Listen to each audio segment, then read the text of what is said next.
दोस्तों देखिए, इस समय कुछ सिनारियोस ऐसे बनते हुए दिखाई दे रहे हैं जिन्हें जानने के बाद ये कहा जा सकता है कि चाइना हो या फिर रशिया हो, दोनों के लिए इस समय अगर सबसे बड़ा थ्रेट बन रहा है तो वो है रफाल फाइटर जेट। वही रफाल फाइटर जेट जो कि फ्रांस द्वारा तैयार किया गया है और भारत भी इसका उपयोग करता है। अभी केवल 36 ही इस्तेमाल किए जाते हैं, उसके बाद भी चाइना की स्थिति गड़बड़ दिखाई दे रही है, जैसा कि हम लोगों ने आर.के.एस. भदौरिया साहब के बयान के आधार पर वीडियो बनाकर आपको बताया था। सोचिए अगर ये कुछ और संख्या में भारत द्वारा खरीद लिए जाते हैं तो चाइना को बहुत बड़ा डेंट पहुंचाने के लिए ये सक्षम होंगे।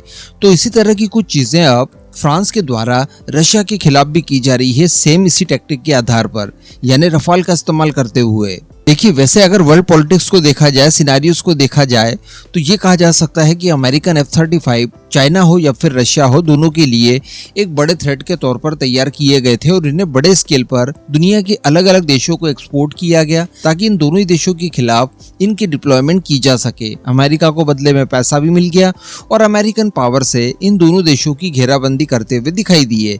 लेकिन सबसे बड़े थ्रेट को देखा जाए तो एक्चुअली रफाल है। अब इसी तरह का एक कारनामा फ्रांस द्वारा भी किया गया है जो कि रशिया के लिए सीधे सीधे थ्रेट का काम कर रहा है। और इससे भी बड़ी बात ये कि इसके कुछ दूरगामी परिणाम देखने के लिए हमें मिल सकते हैं। दरअसल खबर निकल कर ये आ रही है कि रफाल द्वारा न्यूक्लियर टेस्ट किया गया है। जी हाँ, फ्रांसीसी वायुसेना द्वारा एक टेस्ट किया गया है रफाल फाइटर जेट के जरिए, जिसमें न्यूक्लियर मिसाइल को दागा गया। वैसे मैं आपको यहीं पर क्लियर कर दूं कि न्यूक्लियर मिसाइल को जरूर दागा गया है, लेकिन इसमें वॉरेट नहीं था। जैसे हम लोग अग्नि 5 को बिना किसी वॉरेट के दागते हैं, टेस्टिंग वगैरह करते हैं, कुछ इसी तरह का टेस्ट किया गया। लेकिन अल्टीमेटली इसका मतलब ये होता है कि रफाल न्यूक्लियर हमला करने में कैपेबल है। अब ये किस तरह का टेस्ट किया गया था, बदले में रशिया द्वारा क्या किया जा रहा है, चलिए आगे जानते हैं। आप बस खंडवा डिफेंस फैक्ट को सब्सक्राइब जरूर कर लीजिएगा। आपको बता दूं कि MBDA द्वारा तैयार की गई एक क्रूज मिसाइल जिसका नाम ASMPR, जिसका फुल फॉर्म फ्रेंच लैंग्वेज में आपकी स्क्रीन पर फ्लैश हो रहा है इस समय, इसका टेस्ट किया गया है। दरअसल ये इस मिसाइल का एक नया वर्जन है जिसे MBDA ने स्पेशली कुछ सुधारों के साथ तैयार किया गया है और इसी का परीक्षण रफाल फाइटर जेट से किया गया है। इसकी रेंज बताई जाती है 500 किलोमीटर और इसकी स्पीड जो है वो बताई जाती है 4470 किलोमीटर पर आवर। इसके अलावा बताया ये भी जा रहा है कि भारत की तरह ही फ्रांस द्वारा भी स्क्रैमजेट इंजन का इस्तेमाल करते हुए हाइपरसोनिक क्रूज मिसाइल को भी तैयार किया जा रहा है, जो कि रफाल से लॉन्च की जा सकेगी और इसकी रेंज अप्रॉक्स 1000 किलोमीटर बताई जा रही है। तो अब ये जो न्यूक्लियर मिसाइल का टेस्ट किया गया है, बताया ये जा रहा है कि ये स्पेशली रशिया को ध्यान में रखकर किया जा रहा है।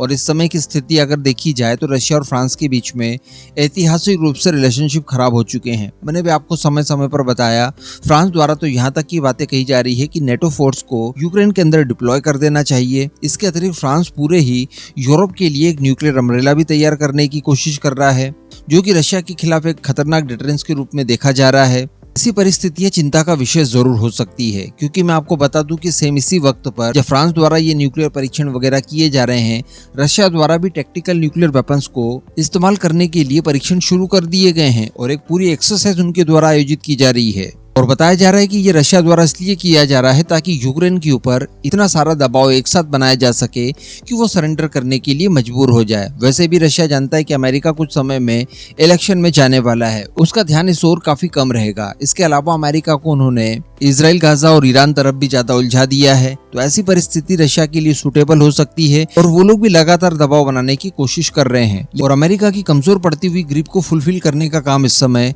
फ्रांस द्वारा किया जा रहा है, जिसे एक्सपर्ट्स खतरनाक मान रहे हैं। बताया जा रहा है कि रशिया और फ्रांस द्वारा जिस तरह की गतिविधियां इस समय की जा रही है एक दूसरे के खिलाफ, ये उकसावे वाली गतिविधियां मानी जा सकती है और इससे किसी तरह का भयंकर युद्ध सीधे सीधे यूरोप और रशिया के बीच में भी हो सकता है। हालांकि इन सब चीजों से इतर अगर देखा जाए तो ये भारत के लिए एक अच्छी खबर हो सकती है, क्योंकि भारत भी हवा से न्यूक्लियर वेपन लॉन्च करने के लिए फाइटर जेट की व्यवस्थाओं में लग चुका है। क्योंकि आने वाले कुछ सालों में हमारे मिराज फाइटर जेट हो या फिर जैगवार हो, इन्हें रिटायर करना होगा। और ऐसी परिस्थिति में एयर लॉन्च न्यूक्लियर वेपन्स कैसे दागे जाएं, ये एक भारत के सामने चुनौती थी, जिसके रूप में भारत वैसे तो रफाल को देख ही रहा था, लेकिन अब इस टेस्ट के बाद में इस बात की मोहर लग जाती है कि हाँ, रफाल कैपेबल है न्यूक्लियर अटैक करने के लिए। तो अब इस पूरे मुद्दे पर आपका क्या मानना है, नीचे कमेंट करके जरूर बताइएगा।